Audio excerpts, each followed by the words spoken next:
सुप्रभात विद्यार्थियों। आज पुनः हिंदी की कक्षा में आपका स्वागत है।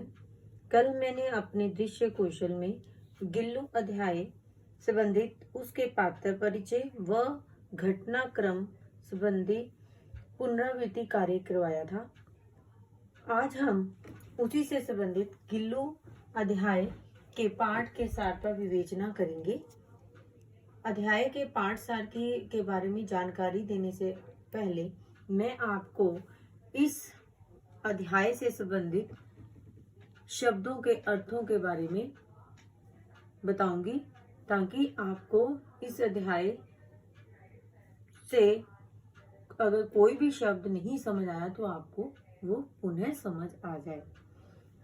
सोनजूही एक प्रकार का पीले रंग का फूल। ठीक है बच्चों। अनायास बिना प्रयास के, यानी कि बिना कोशिश के। ठीक है बेटा। स्मरण गिल्लू अध्याय का कल जब मैंने आपको पात्र परिचय करवाया था उस समय भी मैंने आपको बताया था कि महादेवी वर्मा ने ये अपना गिल्लू जो है एक उनकी संस्मरणात्मक रचना है, गद्य रचना है। यहाँ पर मैंने आपको इसीलिए मतलब याद करवाने का प्रयास किया। स्मरण का मतलब याद। ठीक है। हरितिम हरियाली। ठीक है। लघु प्राण किसे कहा गया यहाँ पर? गिल्लू को, यानी कि छोटा जीव जिसे बोला। ठीक है। छुआ छुआवन एक दूसरे की चोंच से चोंच मिलाना फिर छिप जाना, यानी हाइड एंड सीक जैसे आप बच्चे सभी खेलते थे छोटे होते। ठीक है। इसी तरह समादृत विशेष आदर प्राप्त करना। ठीक है। अनादृत बिना आदर के, यानी किसी का आदर ना होना। ठीक है बेटा। अवतीर्ण यानी कि सामने प्रकट होना। ठीक। ककर्ष कड़वी आवाज। जब कभी हम कई बार आपस में आप बहस करते हो, कई बार हम एक दूसरे को ककर्ष आवाज यानी कि कड़वी आवाज में संबोधन करते हैं। अवमानना यानी कि तिरस्कार करना। ठीक है बेटा। संधि मतलब मेल, समझौता। ठीक है। सुलभ जो आसानी से मिल जाए। सुलभ मतलब जो आसानी से चीज हमें प्राप्त हो जाए।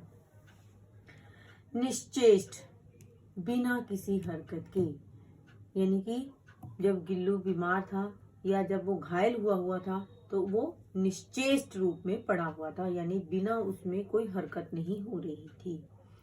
अपवाद। ठीक है। अपवाद मतलब सामान्य नियम से अलग, यानी कि कोई भी नियम है उससे बिल्कुल हटकर। उष्णता का मतलब गर्मी। मरणासन जिसकी मृत्यु बिल्कुल निकट हो। हालांकि जब मैंने आपको कल के अपने दृश्य कौशल में गिल्लू पाठ के पात्र परिचय के बारे में जानकारी दी थी, उसी समय मैंने आपको उसी से संबंधित असाइनमेंट में मैंने उपसर्ग और प्रत्यय गिल्लू अध्याय के आधार पर ही दिए थे। आशा है कि आपने उसको कर लिया होगा। ये तो मैंने आपको गिल्लू पाठ के शब्द अर्थों के संबंधी दोहराई करवाई है। अभी मैं आपको गिल्लू अध्याय के पाठ के सार के बारे में, यानी उसकी समरी के बारे में चर्चा करने जा रही हूँ। स्वभाव से ही संवेदनशील ममतामयी लेखिका, यानी कौन, किसके बारे में हम बात कर रहे हैं? लेखिका महादेवी जी के बारे में, जो कि नेचर से संवेदनशील थी और ममतामयी थी, को एक दिन सवेरे गमले और दीवार के बीच में प्राण रक्षक के लिए छिपता हुआ आहत मतलब घायल गिलहरी का एक बच्चा दिखाई दिया। यानी कि महादेवी को एक दिन सुबह सुबह क्या दिखाई दिया कि गमले और दीवार के बीच प्राण रक्षक के लिए छिपता हुआ एक आहत गिलहरी का बच्चा दिखाई दिया। बच्चों, कौओं की चोंच से आहत उस लघु प्राण, मैंने बताया ना लघु प्राण यानी छोटा सा जीव, लघु प्राण को होले से उठाकर लेखिका अपने कमरे में ले आई। कहाँ ले आई बच्चों? उसे अपने कमरे में ले आई। रुई से रक्त पोंछकर, रक्त मतलब खून, खून पोंछकर घावों पर पेंसिलिन का मरहम लगाया, यानी उसे मेडिसिन लगाई। रुई की पतली बत्ती दूध में भिगोकर उसे दूध पिलाने का प्रयास किया, यानी कोशिश की गई। किसके साथ? रुई की पतली सी बत्ती को मतलब किसमें डिबोया? दूध में। ठीक है बच्चों। लेखिका के अथक प्रयासों यानी मतलब कोशिश करने से तीसरे दिन वह गिलहरी का बच्चा स्वस्थ होकर उनकी उंगली को अपने पंजों से पकड़कर नीचे कांच के मोतियों जैसे आंखों से इधर उधर देखने लगा। क्या हुआ? यानी कि जब महादेवी वर्मा ने उस गिलहरी के छोटे से बच्चे की रक्षा की, उसका इलाज किया, तो तीसरे दिन वो लेखिका की उंगली पर और उस अपने पंजों से कांच की मोतियों जैसी आंखों से इधर उधर देखने लगा। ठीक है बेटा, यहाँ तक समझ आ गया होगा। लेखिका ने उसे नाम दिया या उसका नाम रखा गिल्लू, और हल्की डालियां में रुई बिछाकर उसका झूलने वाला घर तार से खिड़की पर लटका दिया। जैसे ही लेखिका लिखने बैठती, वह उनका ध्यान आकर्षित करने के लिए उनके पैरों पर आकर सर से पर्दे पर चढ़ जाता। वह तब तक पर्दे पर चढ़ता उतरता रहता जब तक लेखिका उसे पकड़कर एक लिफाफे में ना रख देती थी। लेखिका के कॉलेज से लौटने पर जैसे ही उनका कमरा खोला जाता, वैसे ही जाली के द्वार यानी दरवाजे के द्वार से भीतर आकर उनके पैरों से सिर और सिर से पैरों तक दौड़ लगाने लगता था। ये तो थी गिल्लू की दिनचर्या। क्यों वो ऐसा करने लगा? क्योंकि उसका महादेवी वर्मा के साथ बहुत ही अधिक अटैचमेंट हो गई थी। लेखिका को अपने सभी पशु पक्षियों से बहुत प्यार था, परंतु गिल्लू को छोड़कर किसी की भी हिम्मत उनकी थाली में खाने की नहीं होती थी। लेखिका ने उसे थाली के पास बैठना सिखाया था। वह उनकी थाली के पास बैठकर चावल का एक एक दाना बड़ी सफाई से खाता था। काजू उसे बहुत पसंद था। काजू ना मिलने पर गिल्लू क्या करता था बेटा? गिल्लू अन्य खाद्य पदार्थ वो झूले से नीचे फेंक देता था। जब उसको कई बार लेखिका खाने के लिए काजू नहीं देती थी, तो बेटा वो क्या करता था? दूसरे जो खाद्य पदार्थ खाने की वस्तुएं होती थी, वो अपने झूले से नीचे फेंक देता था। मोटर दुर्घटना से आहत एक बार क्या हुआ कि लेखिका जो है मोटर दुर्घटना से घायल हो गई। जब कुछ दिनों बाद मतलब वो अस्पताल में दाखिल थी, जब वो लेखिका घर वापस आई, तो गिल्लू तकिए के सराहने बैठकर अपने नन्हे नन्हे पंजों से उनके सिर के बालों को सहलाता था, यानी उसे प्यार किया करता था। ये तो थी गिल्लू। ठीक है, किस प्रकार गिल्लू का लेखिका के साथ भी बहुत ही अधिक सनिग्ध प्रेम था। गिलहरियों के जीवन की अवधि 2 वर्ष से अधिक नहीं होती बच्चों, यानी कि गिलहरियों का जीवन सिर्फ 2 वर्ष तक ही होता है।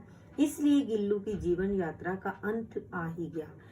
अंत की यातना में वह झूले से उतरकर लेखिका के बिस्तर पर आया और अपने ठंडे पंजों से लेखिका की उन्हीं 2 उंगलियों से चिपका पड़ा रहा, जिन्हें बचपन के दिनों में उसने पकड़ा था। जब वो घायल अवस्था में बेटा आए थे, मतलब बच्चा आया था, उन्हें मिला था। किसको? महादेवी वर्मा को मिला था। लेखिका ने हीटर जलाकर उसे उष्णता भी मैंने शब्द में बताया था। उष्णता का मतलब है गर्मी। उष्णता मतलब गर्मी। ठीक है बेटा, है उसके बारे में देने का प्रयास किया। क्यों? उसको जब लेखिका के साथ गिल्लू उसकी उंगलियों के साथ चिपका, तो उसका शरीर बहुत ठंडा हो चुका था, और इसलिए लेखिका को लग रहा था कि अगर हम हीटर जलाकर इसको गर्मी प्रदान करेंगे तो ये ठीक हो जाएगा।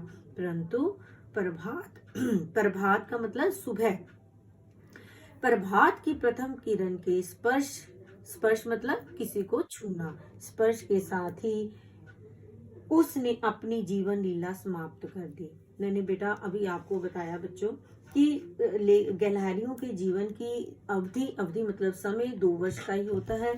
हालांकि लेखिका ने उसका बहुत ध्यान रखा, लेकिन लेखिका ने उससे ठंड से बचाने के लिए, उसको उष्णता प्रदान करने के लिए हीटर का भी प्रयोग किया, लेकिन प्रभात की प्रथम किरण के स्पर्श के साथ ही उसने अपनी जीवन लीला समाप्त कर दी। सोहन जूही की लता। सोहन जूही एक प्रकार का पीले रंग का एक फूल के नीचे, यानी उस पेड़ के नीचे उसने समाधि दी थी। यानी सोहन जूही की बसंती कलियों के खिलने पर लेखिका को अक्सर गिल्लू की याद आ जाती थी। उन्हें लगता था कि शायद गिल्लू ही इन पीली कलियों के रूप में अवतरित, मतलब फिर दोबारा से उसका जन्म हुआ हो।